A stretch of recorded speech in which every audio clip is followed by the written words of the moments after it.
Давайте на ручки. Сейчас найдем, мамочка. Давай, иди сюда, хочешь.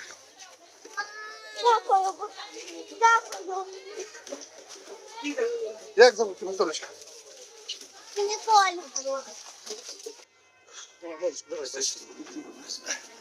Давай. Все буде хорошо, ми зараз зателефонуємо, де мама, добре? Да, все.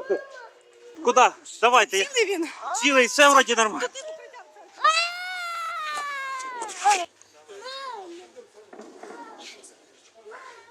Давайте дітей сюди. Все хорошо.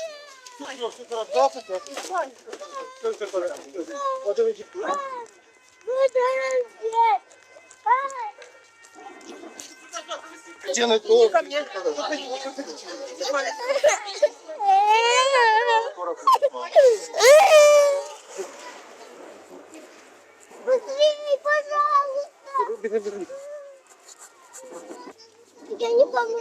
Нет, это хорошо. Тут бомбоубежище. Да, тут хорошее бомбоубежище. Ты будешь в безопасности, не переживай.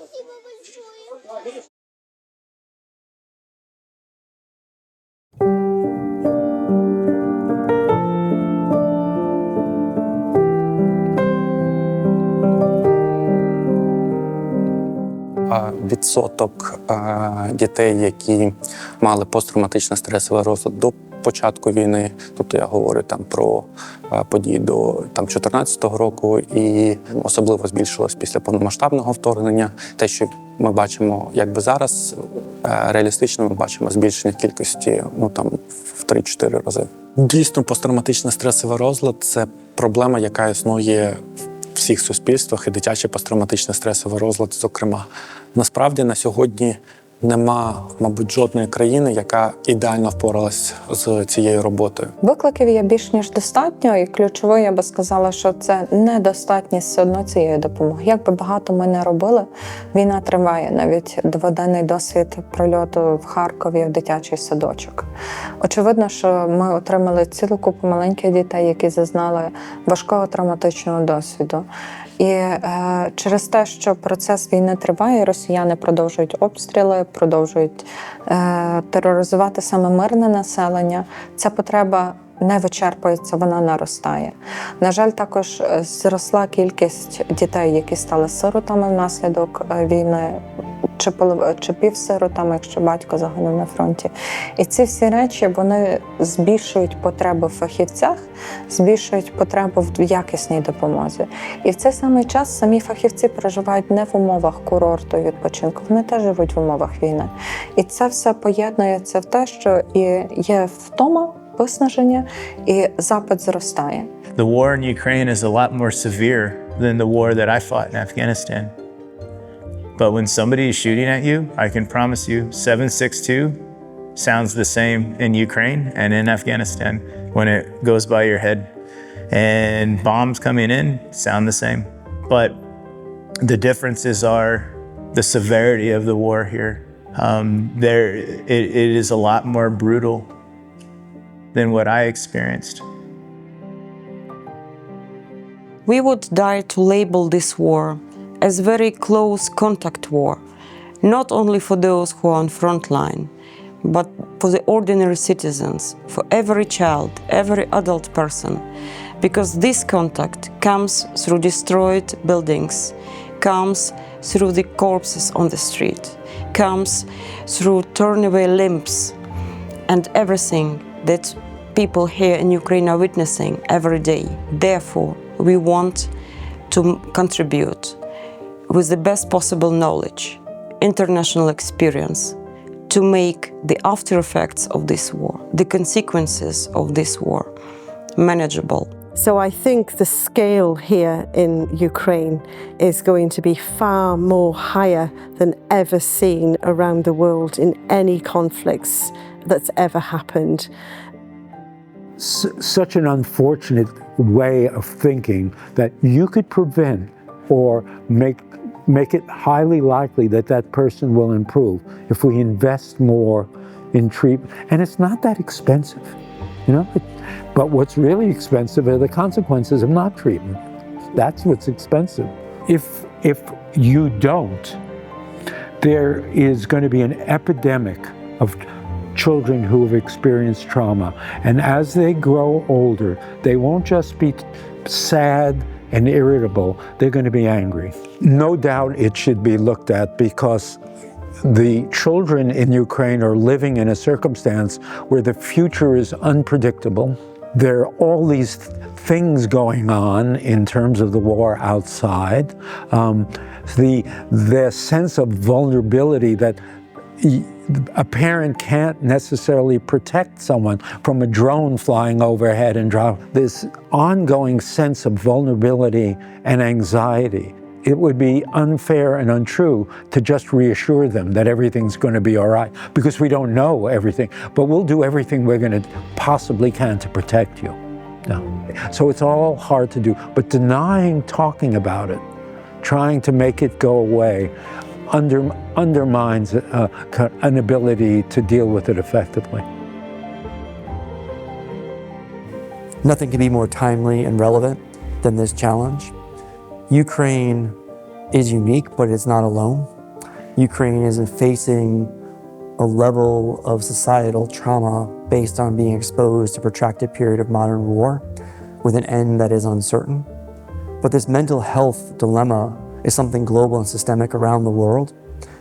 It is a challenge that every society faces, but very few societies have the courage to take it on head on.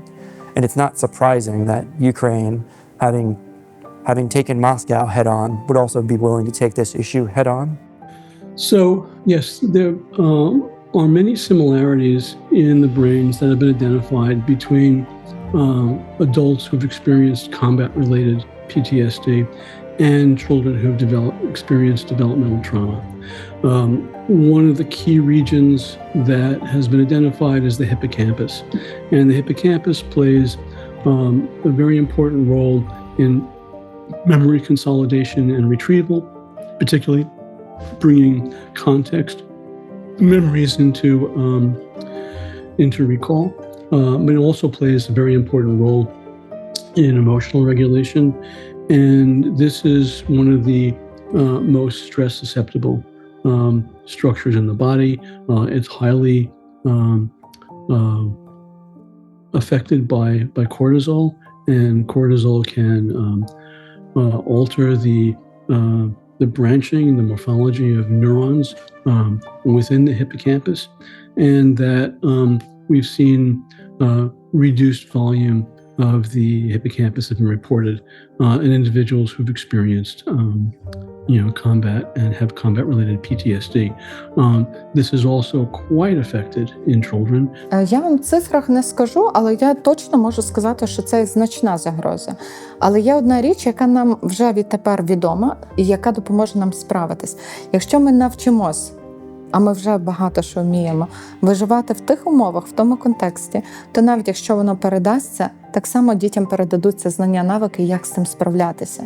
І це надзвичайно важливо. Тому нам так багато треба вкладати в ці інструменти стресостійкості, тобто резильєнтності, оці інші речі.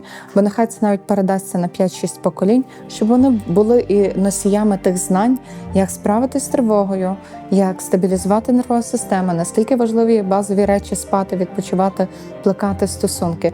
Бо коли ми ці знання теж передамо, то що б не передалося з генами, всі наступні покоління справляться з тим. It becomes problematic because the world that you may be experiencing now in Ukraine hopefully will not be the world that you're experiencing in the future. And that, when you're experiencing, a return to normalcy and safety, all of these adaptations that you've developed, may be problematic. And so then is when we really need to talk about, the healing process and getting you basically able to readapt to a, normal life where you're not needing to be constantly vigilant because of the dangers that you're facing. There are also effects on the amygdala, which It plays a very important role in detecting and responding threat and understanding what factors in the environment are salient and important.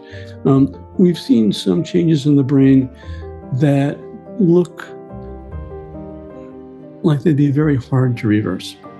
And there seem to be some enduring alterations that persist.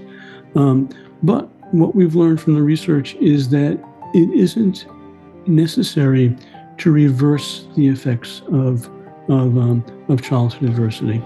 That you can recover and no longer be symptomatic and be doing well in your life with these brain changes, because there are other brain changes that take place that help you compensate. So individuals who we found who have recovered and who are doing quite well, they're doing as well as, on our measures, individuals who've never experienced trauma. Their brains are still different.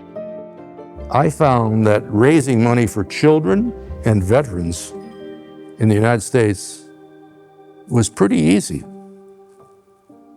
And I think there's a lot of potential to raise resources in the United States and throughout Europe for those two entities, because they are held in high regard. I mean, the children are your future, the veterans are giving you your sovereignty for your future. So it's a nice combination to work with. And that basically encompasses the family, right? That's the family structure right there. So yeah, I think the future it will be very bright for Ukraine once the victory is won. And, a country that's a fraction of the size of a larger one held off an army that was exponentially larger, had exponentially more equipment, thousands more fighters, tanks, and somehow they survived. And I think this film is a demonstration of how the whole society will survive. Is there challenges? Unquestionably. Is there psychological trauma associated with all of this? Of course. It's war. It's the nature of war. The nature of war is to break things, to break souls, to break minds, to break lives, to break bodies. That's the nature when the god of Mars is let loose on the planet.